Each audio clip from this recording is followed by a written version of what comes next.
심장혈관이 이렇게 굽이쳐 흐르니까 거기 혈전이 생기면 이렇게 굽이쳐 흐를 때 바깥쪽은 괜찮은데 안쪽으로는 그 혈전들이 있으면 안쪽이 쌓여요.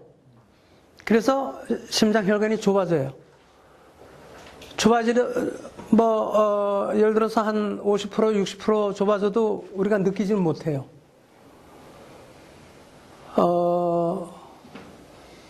한 70% 정도 좁아지면, 제가 뭐 의사는 아니지만, 제가 심장 그 바이패스 수술을 2번을 받았어요. 집안 내력이 고혈압에 그런 체질이 있는 데다가 미세먼지가 극심한 데서 살다 보니까 그게 더 피해가 컸으리라고 생각하는데, 그러면 날씨가 좀 추워진다든지 뭐 스트레스를 받아가지고 혈관이 좀 숙축된다든지 그러면 피가 거기를 흐르질 못하니까 심장에 피 공급이 안 되니까 심장 근육이 서서히 죽기 시작하고 그게 소위 심근경색이에요. 심근경색. 그 심근경색이 왔는데 한 2-3시간 내에 병원에 못 가면 그냥 죽어요. 그래서 이 스트로크, 뇌졸중, 중풍이라고 그러죠, 흔히. 중풍이나 심근경색,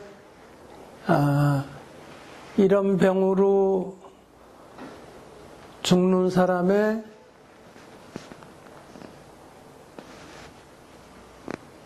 60-70%가 그 초미세먼지 때문에 죽는다는 게 최근에 밝혀졌어요. 그러니까 심장병으로 죽는 사람의 제일 큰 원인이 미세먼지인 거예요. 이게 얼마나 무서운 일이에요.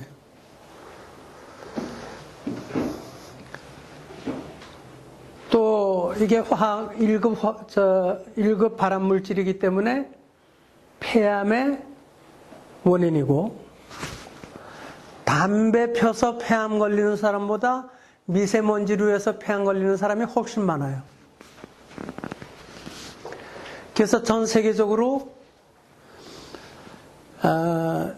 이런 거는 좀 소위 정밀한 과학은 아니에요. 물리학이나 화학 같은 거는 상당히 그 정밀한 과학인데, 뭐 기후변화나 미세먼지나 또는 그 의학 중에 생물학이나 의학이나 여기에는 불확실한 부분이 굉장히 많아요. 그래서 통칭해서 저는 그거를 불확실성의 과학이라고 그래요. Science of Uncertainty예요. 그 불확실한 거를 과학자들이 계속 그 불확실성을 줄여나가서 점점 더 그 폭을 줄여나가는 거예요. 기후변화도 1988년에 세계 그 인터내셔널 패널, 정부 간 기후변화 협의 기구가 생겼는데, 거기서 몇 년마다 이제 과학자들이 모여가지고, 과학적으로 지구온난화가 몇 도가 올라갈 것이고, 해수면이 얼마 높아질 것이고, 뭐 그런 걸 이제, 서로 이제 컴퓨터 모델이 다 사람마다 다르니까, 이게 많은데, 처음에는 그게 굉장히 높았어요. 뭐 해수면도 뭐 한 2m가 높아진다 그러고, 온도도 뭐 6-7도가 높아진다 그러고, 그게 확실한 게 아니죠. 불확실성이 많이 껴있죠. 근데 그것도 이제 1988년부터 2019년이면 이제 30년이 됐잖아요. 30년 동안에 그 폭이 많이 줄었어요.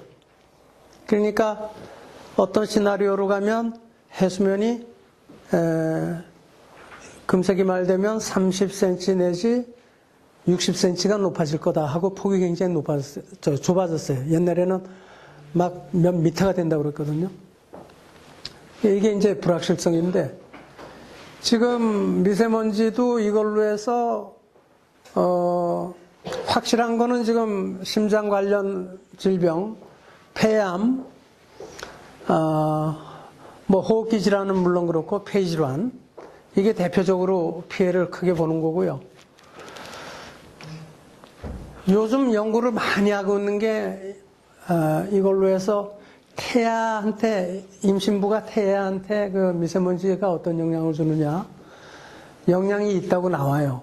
근데 아직 그런 것들이 많은 연구들이 결국 쌓여야 이제 어떤 좀 더 확실한 결과를 알 수가 있는데, 각종 성인병, 예를 들어서 뭐 당뇨병도 그렇고, 그 다음에 우울증도 저는 뭐 우울증은 당연하다고 생각했는데, 그 하늘이 뭐 뿌여니까 뭐 우울하겠죠. 그래서 우울증일 줄 알았더니 의사들 얘기 들으니까 그런 게 아니라 우울증도 염증이라는 거예요.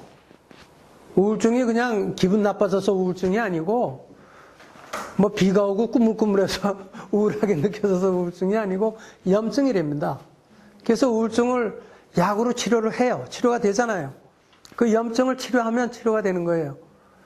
그래서 미세먼지가 뇌에 가서 역할을 하는 거예요. 뇌에 대한 연구를 요즘 많이 하죠. 미세먼지가 뇌에 들어가서 하는 역할 연구를 지금 많이 하고 있어요. 이렇게 되니까 국민들이 지금 우려가 많고 관심이 많은데,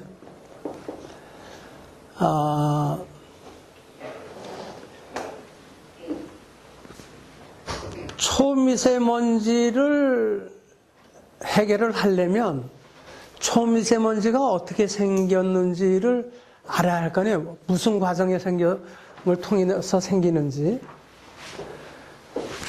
거기에 모르는 게 너무 많아요, 아직. 환경부가 2016년부터 이걸 했다고 그랬잖아요. 그 전까지는 먼지를 어떻게 줄였냐면, 공장에서 나오는 거 얼마 이상 못 나오게 막고, 공사장에 드나드는 차에 먼지 못 일어나게 뭐 바퀴랑 전부 물로 청소하게 하고, 물을 뿌리면 먼지가 쉽게 내려오니까, 굴뚝에도 안에서 물을 뿌려가지고 먼지가 쉽게 내려오게 하고, 뭐 그런 시설들 하게 하고, 그래서 나오지를 못하게 했어요. 근데 최근 몇 년 사이에, 뭐 한 5, 6년 사이에 이 초미세먼지, 작은 먼지는 소위 그 배출원에서 나오는 거는 한 20%밖에 안 되고, 한 80%가 아까 이산화황, 이산화질소 플러스 암모니아, 농촌에서 많이 나오는 암모니아 가스, 이런 가스들, 또 벤젠, 톨루엔 같은 이런 그 유기화합물들, 이런 가스들이 공기 중에 나가서 먼지로, 소위 가스에서 입자로 전환이 되는 거예요. 근데 환경부 관리들이 그걸 알았겠어요? 공부 안 하고 바쁜 사람들이. 중앙부처 공무원들 엄청 바빠요. 진짜 밤잠 못 자고 맨날 숙제 해내느라고 바쁜데, 예? 국장이나 과장이 내일 아침까지 이거 해내 그러면 밤새고 해야 돼요. 무척 바쁜데 언제 공부하겠어요? 그러니까 초미세먼지도 그냥 그렇게 하면 공장만 틀어막으면 되는 줄 알고 있었는데, 이게 보니까 그거는 20%밖에 안 되고 80%가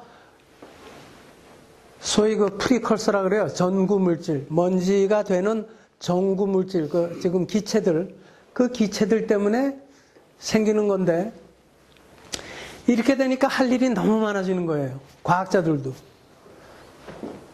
어떤 기체가 어떤 과정으로 얼마만큼 생기는지. 예를 들어서 경유 자동차가 미세먼지의 주범이라고 그러거든요. 그죠? 그런 얘기 많이 들었죠? 경유 자동차가 왜 미세먼지의 주범이냐? 우선 경유 자동차는 디젤 엔진에서는 입자가 많이 생겨요. 가솔린에서는 입자가 그렇게 거의 안 생기는데, 경유는 입자가 많이 생겨요. 우리가 요즘은 많이 해소가 됐습니다만은, 버스나 이 화물차들 언덕 올라갈 때 뒤에서 시꺼멓게 검댕이 내뿜는 거 옛날에 많이 보셨죠? 경유차는 그렇게 입자를 많이 내뿜어요. 그 입자가 검댕이죠. 검댕이. 블랙 카본. 검댕인데 그게 크기가 입자 하나 크기가 한 0.4 마이크론, 0.5 마이크론쯤 돼요. 0.5 마이크론. 1 마이크론의 반 정도 작은 입자예요. 그런데 독성은 그게 먼지 중에 독성이 제일 커요. 경유차에서 나오는 그 먼지가. 그런데 서울은 버스를 전부 CNG 가스로 바꿨고 그 엔진을 그 디젤 엔진이 없어요 버스에. 그래서 요즘은 서울에서는 예전에는 넥타이 와이셔츠 입고 나가면 하루만 나갔다 오면 목이 새까매졌는데 요새는 와이셔츠 한 3, 4일 입어도 목이 새까매지진 않아요. 그 검댕이가 다 없어졌어요. 뭐 완전히 없어진 건 아니지만 거의 다 없어졌어요. 그런데 그러면 경유차가 왜 문제냐? 얼마 전에 한 3년 이제 3년쯤 됐나요? 폭스바겐이 그 대기오염 장치를 속여가지고 문제가 됐죠. 그게 뭐냐면 경유차가 그 휘발유차보다 열이 더 많이 나는가 봐요. 또 낙스가 많이 그 질소산화물이 많이 배출돼요. 공기 중에 이 공기의 성분을 보면 78%가 질소예요. 질소 78%가 21%가 산소예요. 78% 21% 하면 99%가 질소하고 산소예요. 그러면 질소나 산소 분자는 질소는 N, 질소 원자가 2개 붙은 거고 산소는 산소 원자가 2개 붙은 거잖아요. O2, N2. 이게 열을 받으면 보일러 같은 데서 막 뜨거워지고 자동차 엔진도 마찬가지고 열을 받으면 질소가 원자 2개로 깨져요. N으로. 산소도 이게 깨져요. 그러면 N하고 질소 원자 하나하고 산소 원자하고 합해가지고 일산화질소가 생겨요. 일산화질소가. 그래서 일산화질소가 배출이 돼서 그게 공기 중에서 또 산소를 하나 더 합해가지고 NO2, 이산화질소가 돼요. 이게 대기오염 물질로 대기 중에 남게 돼요. 근데 그거를 이제 유럽에서 이게 이제 인체 그 자체로 인체에 해로우니까 대기오염 물질이에요, 그게. 그거를 유럽에서 자꾸 규제를 강화시키니까 그거를 아까 검댕이 나오는 거는 먼지 필터가 있어요. 먼지 필터로 그냥 잡아버리면 밖으로 안 나오니까 그거는 DFP라는